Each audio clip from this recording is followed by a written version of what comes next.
Small towns are supposed to be safe. That's the unspoken promise. You trade the chaos of cities for quiet streets, friendly neighbors, and the illusion that nothing truly dark could happen here.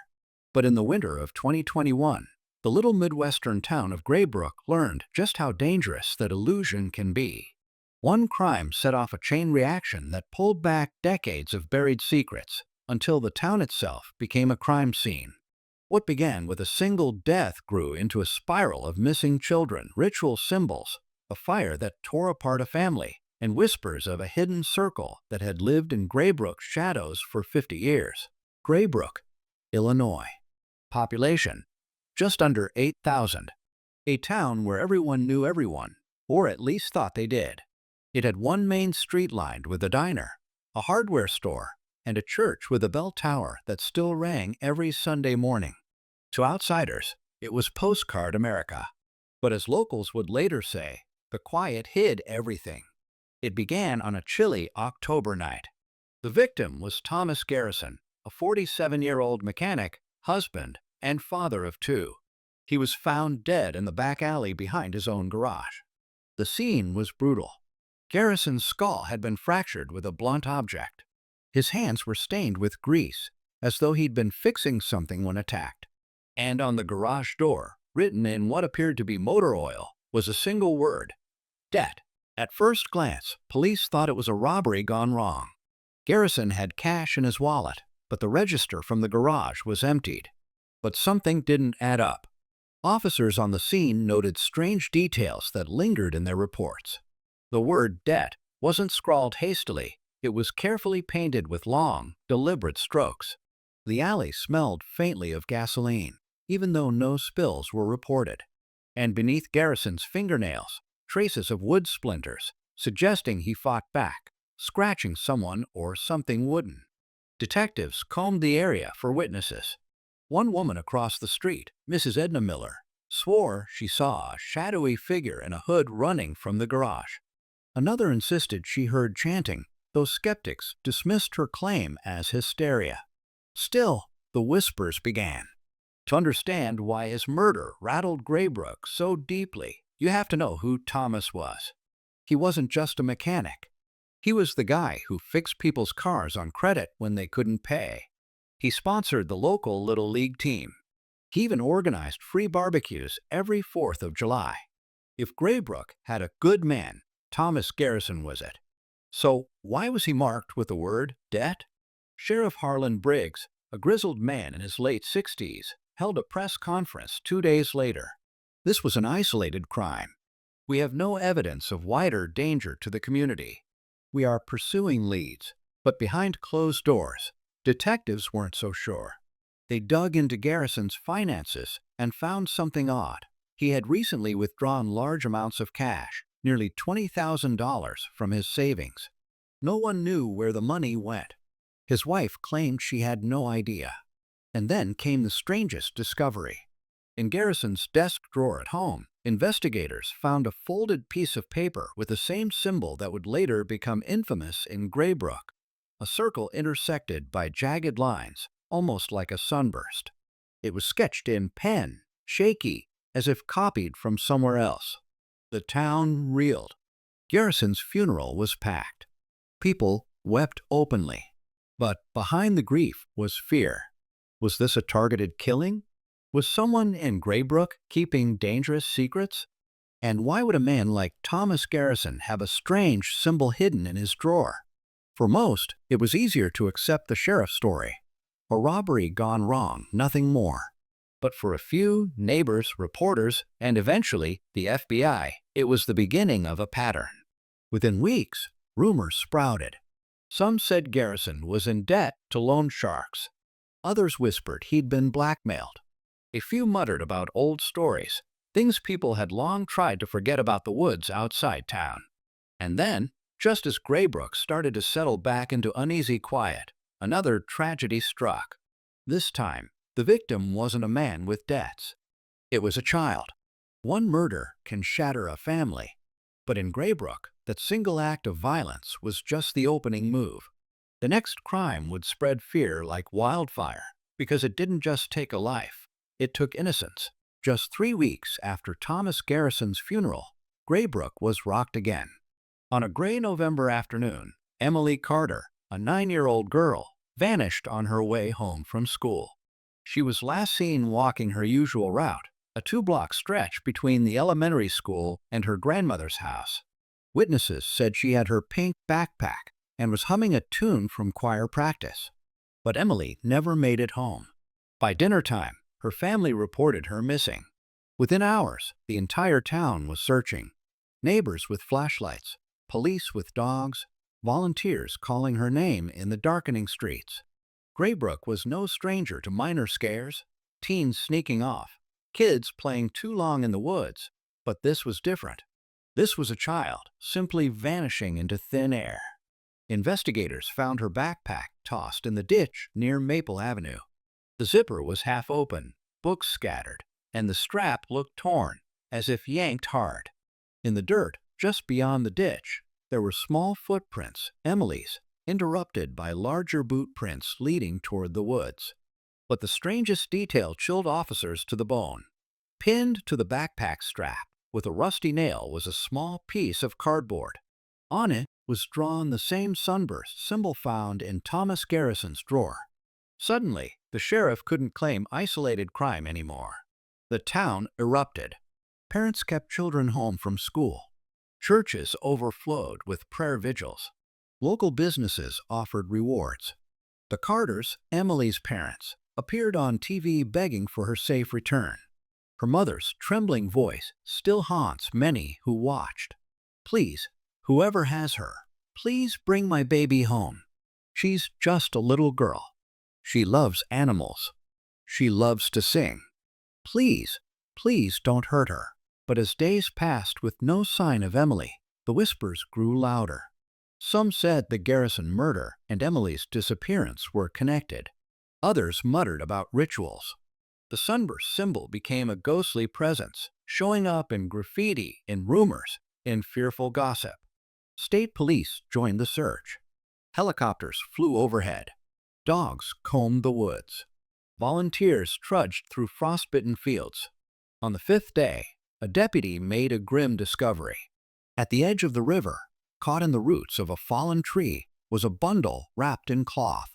Inside were Emily's shoes, still tied, still neatly paired, and tucked inside one shoe was a note. That fear fractured the town. Neighbors accused neighbors of knowing more than they admitted. Anonymous calls flooded the sheriff's office, naming supposed suspects. Even Emily's family faced harassment, strangers accusing the father of involvement, the mother of lies. The sheriff publicly urged calm, but privately he admitted to his deputies, "This isn't random. Someone is sending a message." And I don't think they're done. Detectives went back to Thomas Garrison's case, re-examining every lead.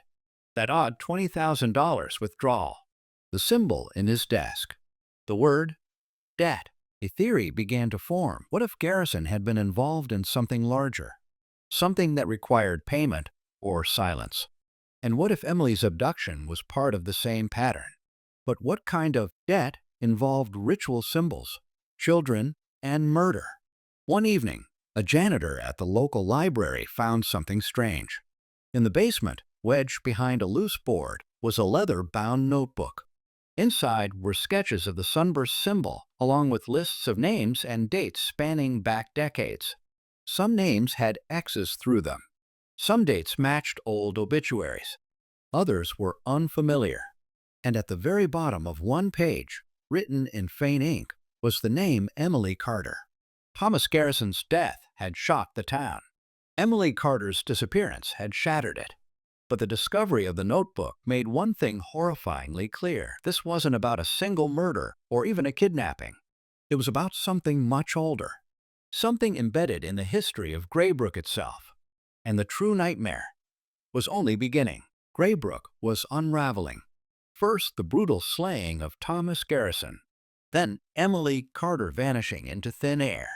Now, whispers of old symbols, debts, and names scratched in notebooks filled the air like smoke. The sheriff's office was overwhelmed.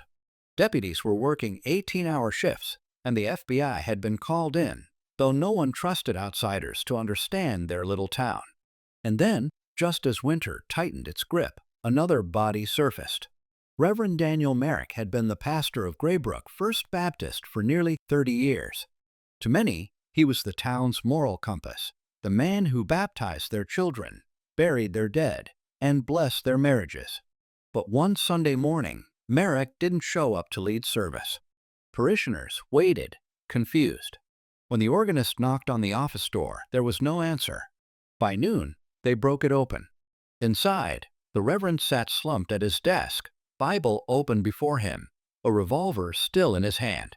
The first assumption was suicide, a man broken by the weight of recent tragedies. But detectives quickly noticed details that didn't add up.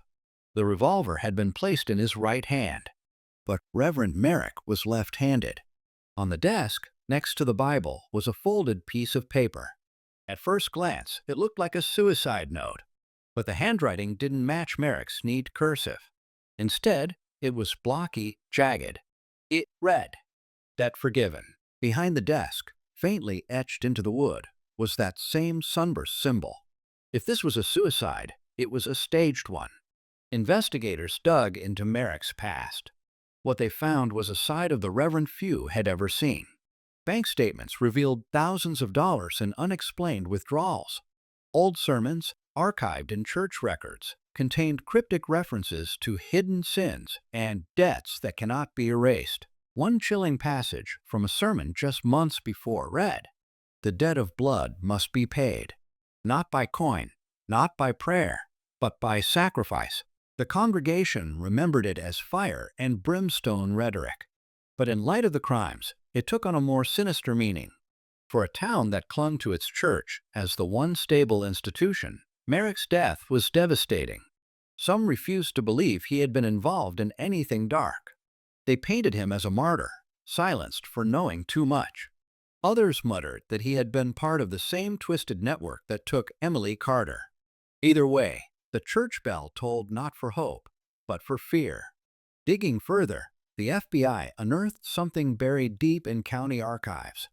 Back in the 1970s, before Merrick arrived in Graybrooke, there had been a string of ritualistic killings in nearby towns. Victims were found with carved symbols and cryptic notes about debts.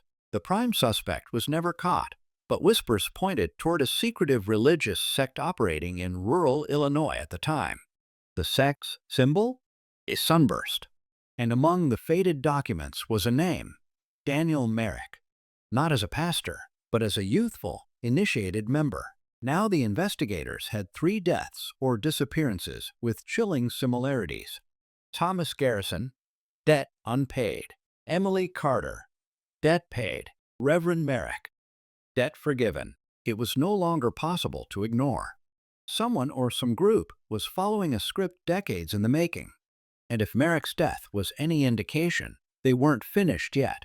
Sheriff Colin Hayes, who'd already been losing sleep, now confided in his deputy. "I've seen this before. When I was a boy back in '78, another girl went missing. My father told me never to speak of it.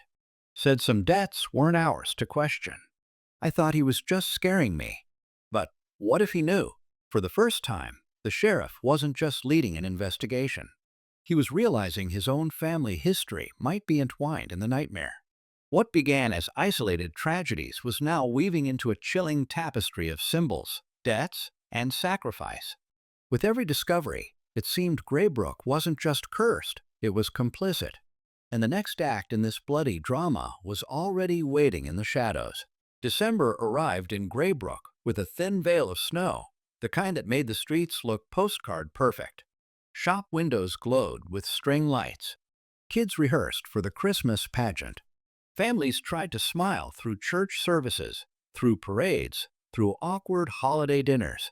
But underneath the carols and cheer, there was tension. Fear clung to the town like the frost on window panes. Parents still locked their kids indoors. People eyed their neighbors with suspicion. And in every whispered conversation, one question remained. Who or what was behind the mounting debts? That Christmas Eve, the answer came knocking. Samantha Price was 23, a bright-eyed waitress at Harper's Diner. known for her easy laugh and a voice that carried across the room when she sang along to jukebox songs. She was working the late shift on December 24th, serving pie and coffee to truckers passing through. At 11:15 p.m., she closed up shop, waved goodbye to her coworker, and walked the 4 blocks home through the crisp winter air. She never made it. On Christmas morning, children stumbled upon the scene before adults did. Samantha's body lay in the town square, beneath the towering Christmas tree strung with red and green bulbs. She was posed carefully, almost reverently, arms spread wide, eyes open, her hair fanned out around her head like a halo. A sprig of holly had been placed in her mouth, and carved into the skin of her forearm was the now familiar sunburst symbol. Pinned to her chest was a card written in the same jagged hand as Merrick's suicide note. Debt denied. The square that should have been filled with holiday cheer became a crime scene. Lights flickered overhead, casting eerie shadows over bloodstains in the snow. Presents that children had left beneath the tree were trampled in the chaos. The town's sense of innocence, the little that remained, was destroyed in an instant. The sheriff's department cordoned off the square, but the damage was done. Word spread fast. By noon, reporters swarmed in, broadcasting images of the Christmas tree crime scene across Illinois. Detectives documented the details meticulously. No signs of a struggle, suggesting Samantha knew her killer or was incapacitated before death. Lack of defensive wounds, possibly drugged. Footprints leading to and from the square, but blurred by snow and onlookers before police arrived. A second card found tucked inside her coat pocket. It read only, "December must bleed so January can heal." The FBI noted that Samantha's murder was the most ritualistic yet. The positioning of the body, the holly, the symbolic phrases, all pointed to ceremony. And when compared to historic files from the 1970s sect, they found nearly identical patterns. Victims placed in public spaces. Seasonal references. The insistence on debts. This wasn't a lone copycat. It was either an active sect or someone reviving its methods to terrify Graybrooke. Christmas became a day of mourning. Candles lit outside homes instead of twinkling lights. Church bells rang not for celebration, but grief. Locals demanded answers, furious at Sheriff Hayes. Why hadn't he stopped this? Was he hiding something? And why did the FBI's interest suddenly seem so focused on him? That night, in the midst of fear and chaos, Hannah Dawson, a quiet teenager from a troubled family, came forward with something shocking. She claimed she had seen Samantha Price the night before, not at the diner, but in the company of Reverend Merrick.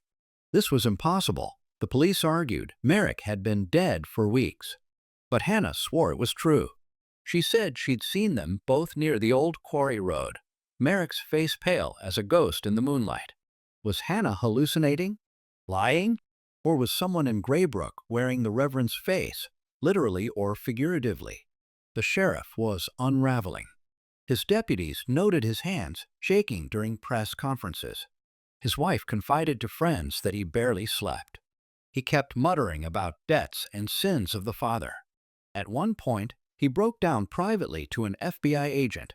"My father was part of that sect. He used to take me out in the woods, told me about debts, sacrifices. I thought it was just a story. I thought it ended before I was old enough to understand. But it's not over. God help me, it's not over." In the glow of Christmas lights, Samantha Price became the latest sacrifice. A town already torn apart by fear now realized it wasn't facing random tragedies, but a pattern, a cycle. And if Hannah Dawson's strange account was true, then the line between the living and the dead was no longer clear. Graybrooke's debts were still coming due, and January was just around the corner. The Dawson family was known in Graybrooke for all the wrong reasons. Earl Dawson, the father, was a drunk who spent nights brawling outside Harper's Diner. Marlene Dawson, the mother, kept mostly to herself, chain-smoking on the porch. Their daughter, Hannah, was the quiet one, always walking alone, keeping her head down in class. People whispered about abuse in the Dawson household, but in a town like Graybrooke, Whispers rarely made it to action, until Hannah came forward after Samantha Price's murder, claiming she saw the Reverend alive. Suddenly, the Dawson name was on everyone's lips. And then, just 2 weeks later, fire tore through their house. It was a bitter January night when the blaze erupted. Neighbors saw flames licking the roof just after 2 a.m. By the time firefighters arrived, the house was a roaring inferno. Inside, they recovered the remains of Earl and Marlene Dawson, charred beyond recognition. But Hannah was nowhere to be found. Arson investigators combed through the wreckage. Their findings were disturbing. Multiple ignition points, suggesting the fire was deliberately set. A trail of accelerant leading from the kitchen to the back porch. And on the kitchen wall, somehow spared from the worst of the flames, was the sunburst symbol, spray painted in black. Pinned beneath debris in Hannah's room was a card that read, "Debt inherited." The fire shattered any illusion that these events were random. The pattern was undeniable. Garrison, debt unpaid. Emily Carter, debt paid. Merrick, debt forgiven. Samantha Price, debt denied. Dawson's, debt inherited. It was a litany, a mantra, a ledger being written in blood and fire. With her parents dead and her room marked, Hannah became the focus of speculation. Some believed she had been abducted by the same people who took Emily Carter. Others thought she had set the fire herself, escaping into the night. Darker whispers suggested Hannah wasn't a victim at all, but part of the sect her father had once spoken of. The FBI searched tirelessly, dogs sniffing through the woods, divers scouring the icy quarry, neighbors' sheds broken into by paranoid search parties. But Hannah was gone. For Sheriff Hayes, the Dawson fire broke something inside him. He stood outside the ruins of the house, ash falling like snow, and muttered to a deputy, "This is the debt my father spoke of. A bloodline debt. My family's next." His deputies grew worried. The sheriff was carrying files home, locking himself in his office, scribbling notes about debts, blood, and sacrifices. Some nights he was seen outside the church, staring at the burned symbol until dawn. Amid the chaos, the local newspaper received an envelope with no return address. Inside were photocopies of old police reports from 1978, describing missing children and unexplained fires in rural towns nearby. Each report had the same closing remark, handwritten in red ink. Debts never vanish. They only change hands. At the bottom of the stack, one line stood out. Next, Hannah Dawson.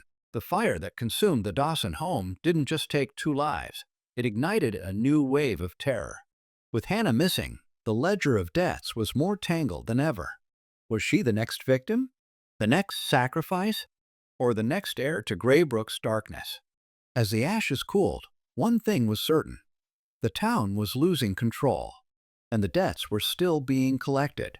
By February, Graybrooke wasn't just afraid, it was feral. 5 crimes in less than 6 months, each stranger than the last. Families locked their doors, churches filled with weeping, and rumors swarmed faster than the sheriff's office could respond. People no longer trusted the law. And when trust collapses, something darker takes its place. It began with small groups of men carrying baseball bats on late-night patrols.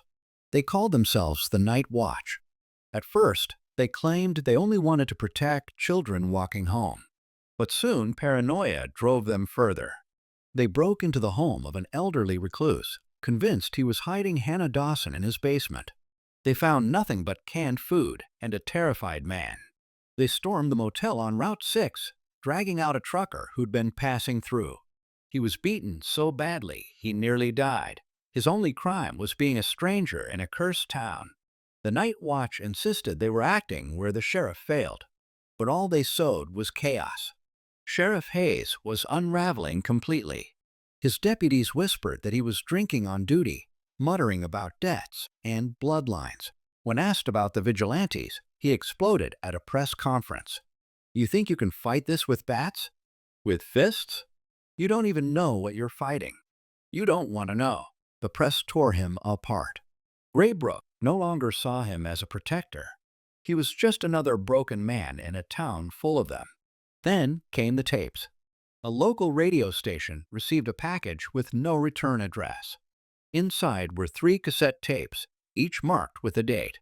When played, they revealed chilling recordings. Tape 1. A man's voice reading a list of names. Many matched people in Graybrooke, living and dead. Each name was followed by a single word: paid, unpaid, or denied. Tape 2. The sound of chanting. Dozens of voices repeating a phrase over and over.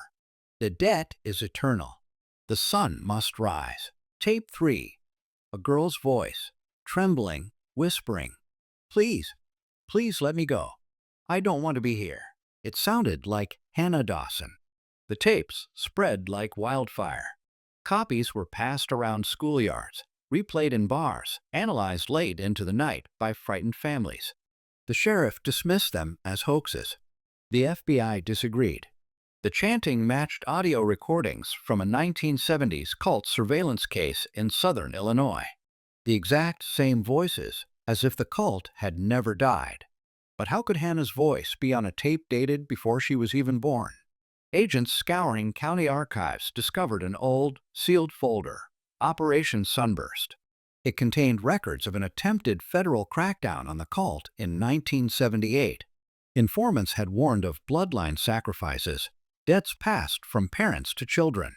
Victims were chosen not at random, but according to genealogical ties. Some names from the old ledger matched Graybrooke's current families, and among the names listed for future sacrifices was Colin Hayes, the sheriff himself, armed vigilantes on the streets, a sheriff whose own name was on the cult's ledger, tapes that blurred the line between past and present, and a missing girl whose fate grew murkier with each clue. Neighbors accused one another. Friends stopped speaking.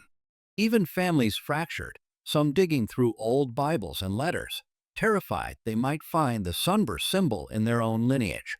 Graybrooke wasn't just cursed. It was infected. The town of Graybrooke was no longer living in fear. It was living in collapse. Vigilantes hunted shadows, tapes whispered from the past, and the sheriff himself stood branded by the sex ledger. And through it all, one name echoed louder than the rest: Hannah Dawson. Was she alive? Dead? Or worse, had she inherited the debt meant for them all? March came heavy with rain. The storm drains overflowed, the river surged, and with it came rumors, sightings of Hannah Dawson. First, a gas station attendant swore he saw her buying water, barefoot, her hair matted. Then 2 teenagers claimed she was wandering the edge of the woods, whispering to herself. Sheriff Hayes dismissed the sightings as hysteria. But then, one night, the Dawson family porch light flicked on, and there she was.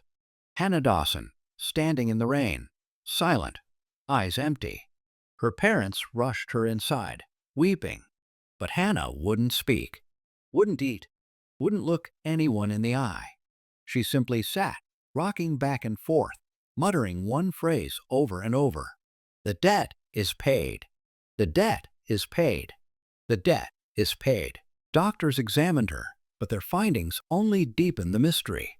Malnourished, but no scars or signs of restraint. Soil under her fingernails from 3 different locations around Graybrooke. Strange markings on her arms, not cuts, not bruises. They resembled brands, circular like a sunburst. Most disturbingly, her blood work revealed high levels of a plant-derived sedative, a compound used by certain Native American tribes centuries ago in rituals of trance and submission. But where had she been all these months? When news broke that Hannah had returned, the FBI renewed pressure on Sheriff Hayes. His name in the cult's ledger was no longer something he could deny. Then a deputy leaked internal files.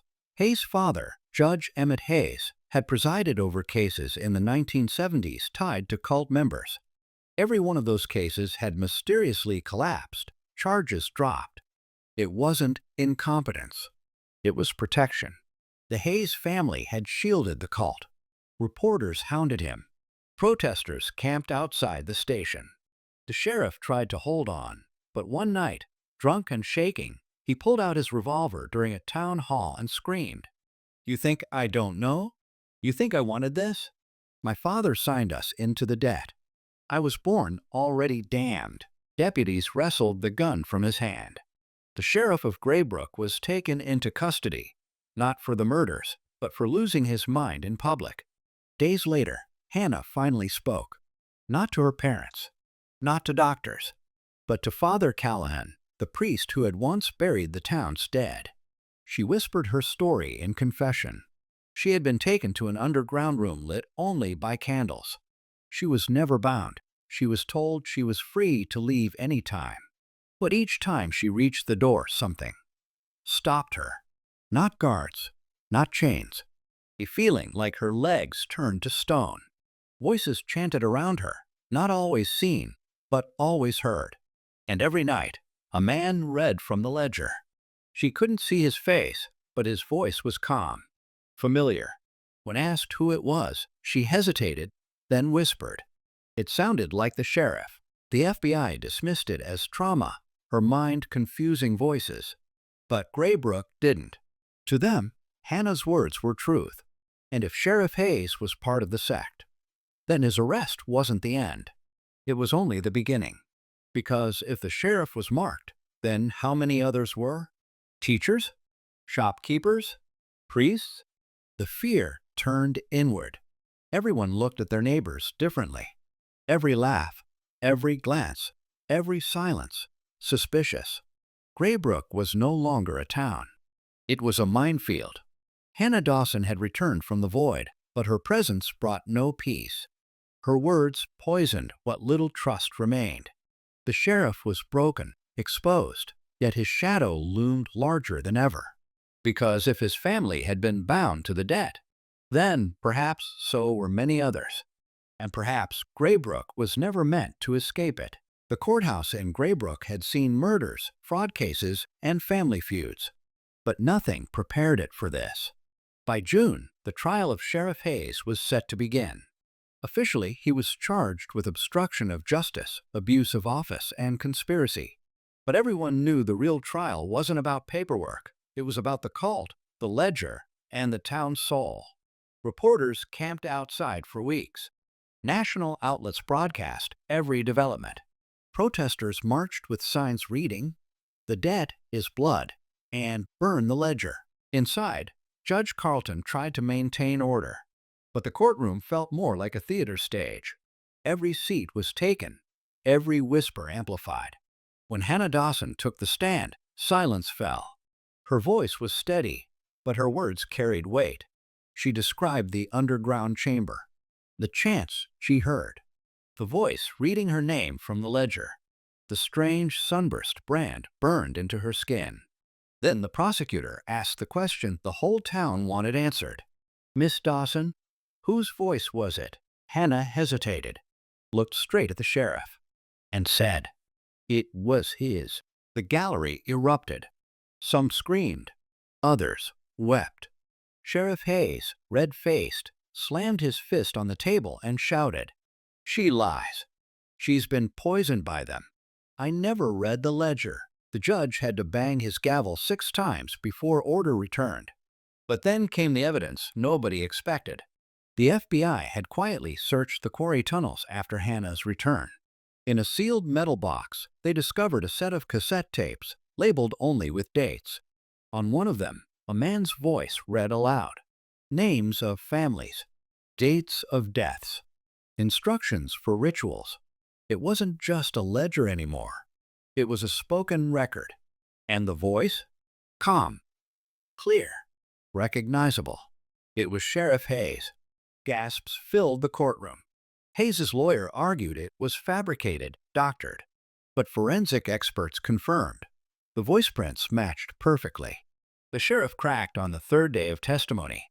In a moment that would replay endlessly on national television, Hayes leapt to his feet and shouted, "You think this was me? You think I wanted this? I was born into it. My father swore our bloodline to the circle long before I took my first breath.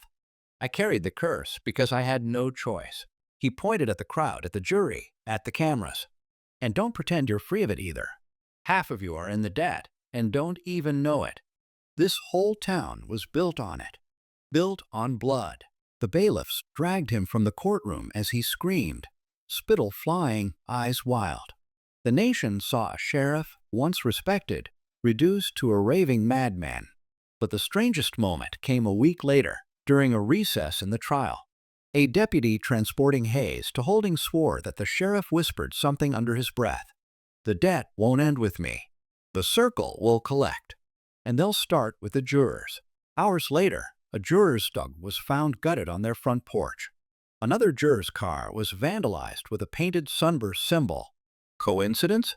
Or a warning from the circle? Fear spread through the jury box. 2 members asked to be dismissed. The judge refused. And suddenly, the trial wasn't about one man. It was about whether a town could stand against something much older and much darker than the law. On July 12th, the verdict was read. Sheriff Hayes, guilty on all charges. The crowd cheered. Some cried. Some jeered. But Hayes only smiled. A thin, crooked smile that chilled everyone who saw it. As he was led away, he leaned toward a reporter and whispered, "The circle never dies. I am just the mouthpiece. The debt remains." The town celebrated at first. But then came the aftershocks. A juror fled the county after receiving a letter marked with the sunburst. Hannah Dawson collapsed during a church service, whispering, "It isn't over." And in the woods near the quarry, hikers discovered fresh candles still burning, arranged in a circle. The sheriff was gone, but the circle was very much alive. Justice had spoken, but Graybrooke felt no lighter. A guilty verdict could not erase the symbols on Hannah's arms, the voices in the tapes, or the oath Sheriff Hayes claimed his family carried. Perhaps the circle was broken, or perhaps it had only shed one skin, to grow another. When the gavel struck for the last time, Graybrooke thought it might finally breathe. Sheriff Hayes was convicted, the ledger seized, the tapes locked away in FBI archives. But peace never came. Instead, the town fell into an uneasy silence, the kind that settles after a funeral. Businesses reopened. School bells rang, but everyone moved slower, talked quieter, like they were afraid of being overheard. Children drew sunburst symbols in the dirt during recess, not knowing why. Teenagers dared each other to sneak into the quarry at night. And adults, once bound together by community, now eyed one another with suspicion.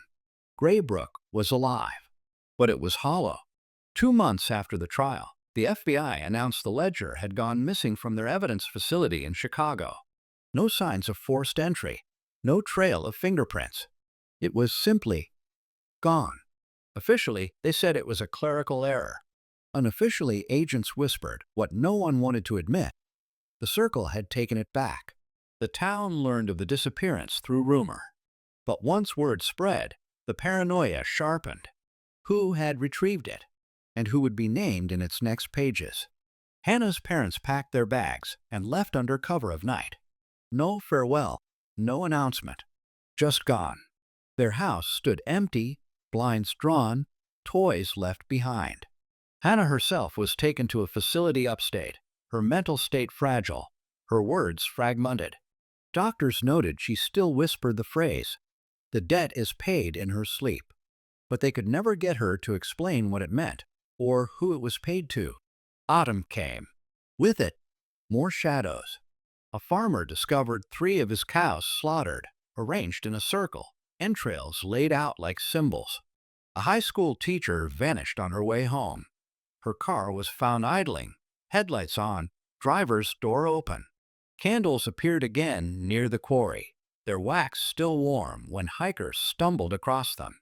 The FBI returned, promising the town that isolated incidents would be handled. But Graybrooke knew better. The circle wasn't isolated. It was rooted. Graybrooke is a town of ghosts now.